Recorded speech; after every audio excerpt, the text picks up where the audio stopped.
Hey guys, I'm Rich from NeoWin, and today we're unboxing the LG Wing.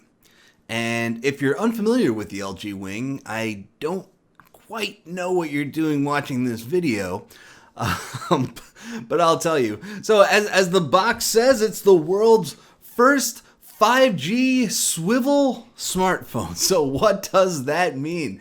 It's got two screens. It folds open in a weird way. It's really interesting. I was gonna say cool because it is cool, but I don't know if it's particularly useful. Obviously, I haven't used it yet, so I don't know. But I love that companies are trying these different form factors and just different things in general. Microsoft has dual screens on the Surface Duo. LG's been doing dual screen for a few generations now. What they usually do is they release a phone and then they have a dual screen accessory where it goes inside of a case and it adds a second screen to it, and it works fairly well. And then of course we have Samsung and Huawei doing foldable phones that go like this and open up into a tablet. And then we have Samsung and Motorola that are doing foldable screen flip phones, which are just a clamshell flip phone that just goes like this and they fold into something more compact than a regular smartphone. So a lot of companies are trying a lot of different things, and it's really cool because for a really long time, smartphones were just going down this road of just the regular rectangle with rounded corners, regular one screen. So it's cool to see companies trying new stuff. Got a little that can go over there. All right, this is a nice box they sent. This is obviously not the retail box. World's first 5G, it says video brochure, which I don't really know what's video about it. Is there a DVD that's going to be in here or something? Oh, there's actually a video that's playing in here, which is pretty cool. So you can see in that video what it does and how the screen opens. And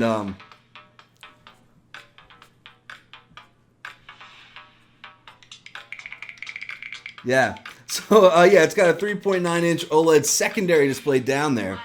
And then you can do different things with it. It's you could use it as a gimbal for a camera. So I'm enjoying this a little too much. That's pretty cool. I'll go through that whole thing later. Reviewer's guide. Okay. And we've got what else? We got plenty of stuff in here. We've got a nice, looks like leather case. Letter from LG here. And by the way, this is it's called the LG Explorer Project. And that's pretty much a brand that's just showing new stuff. And like it's really good. Oh, we got an LG face mask. This is the new thing that companies are giving away is masks.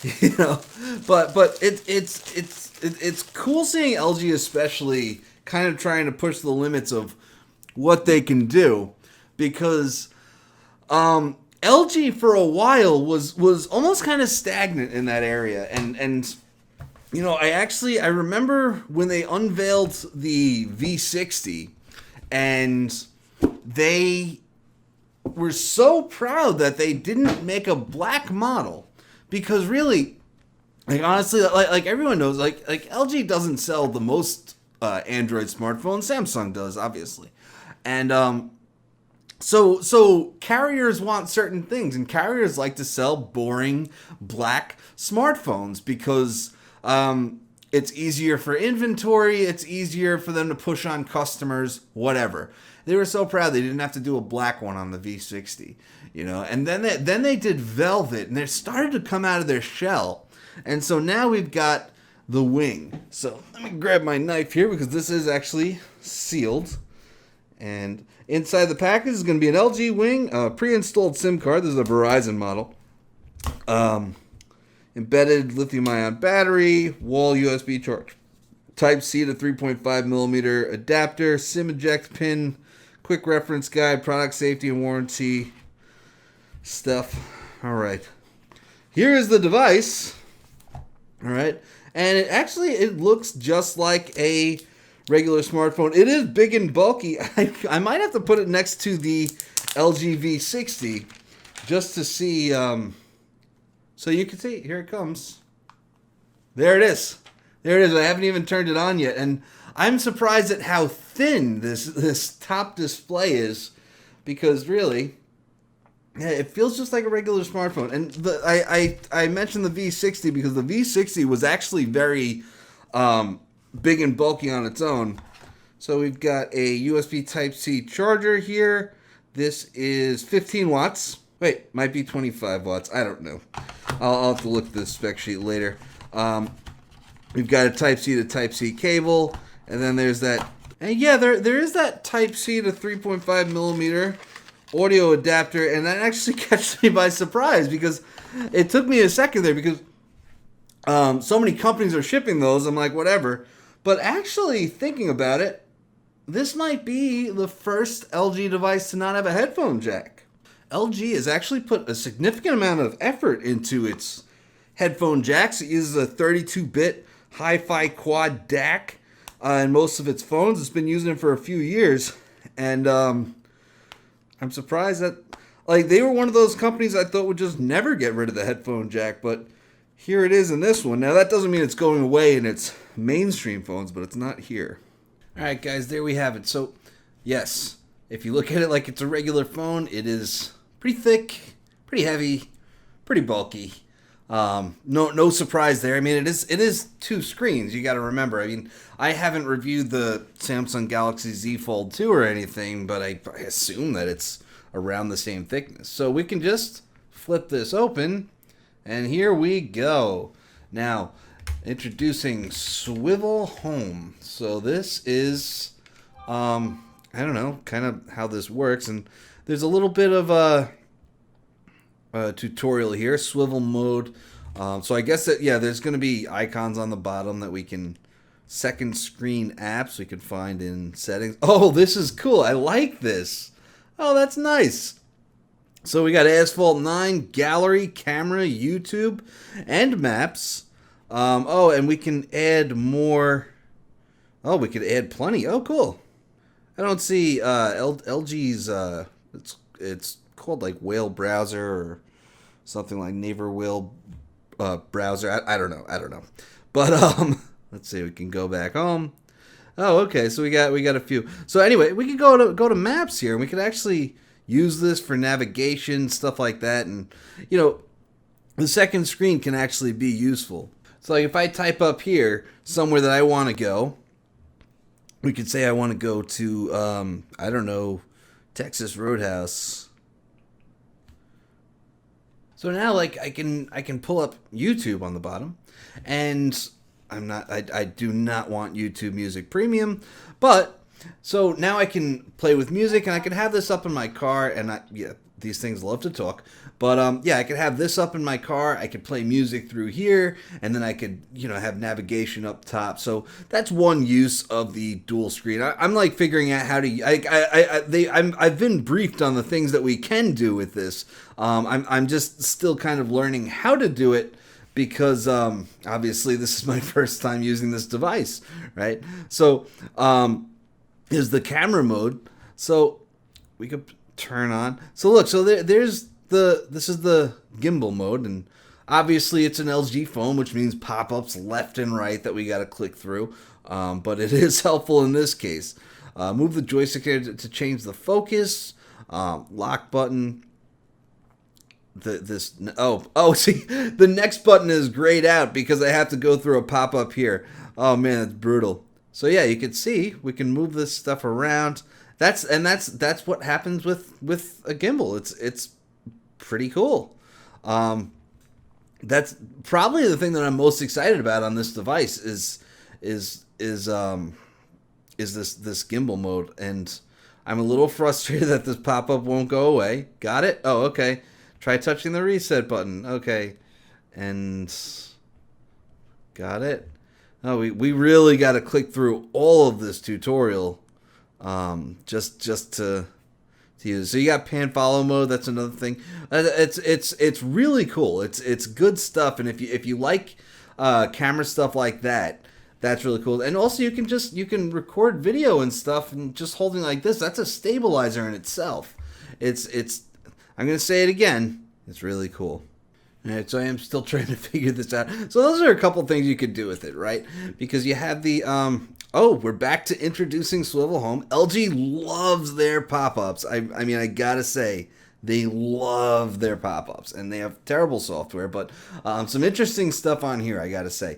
But anyway, those are a few things you could do with it. You could have the two apps open where I had YouTube open on the bottom and Maps open up top. Also, you can have an app open up top, and then you can use the bottom screen for a keyboard, which is good, except I'm gonna have to try it out with decent keyboards rather than always using LGs. So we'll see how that goes. Because with the dual screen, with the dual screen accessories, what they had, it was cool. You can use that entire second screen as a keyboard if you want to, but that only worked with LG's keyboard. Which is not great. So, and also the gimbal mode, which looks awesome. I'm not seeing LG's Naver Whale browser on here, so I don't know. I got to look into where that is, but we'll see how that goes. So, very cool stuff. Like I said, that second screen is super thin. It's thinner than I expected it to be. I kind of expected it to be half and half with the rest of the device, but that's not the case. And then, of course, most of the time, you'll probably just be using it like this. When I reviewed the LG Velvet, I think I actually called it the LG Velvet review, like, LG, just make a dual screen phone. Because there's a lot of stuff. Like, you can see how this is all one device, and it just feels a lot more seamless. And it's really, like, when you use it in a case like that, it's really, it becomes very bulky because there's a shell around it, and it's almost a clunky experience. But LG even says, like I've asked them before, why don't you just make a dual screen phone? And they always tell me, like, well, you might want to just use it as a regular phone, and then you can use it as a dual screen device when you want to. So those devices are obviously meant to be primarily single screen that you can add a dual screen to.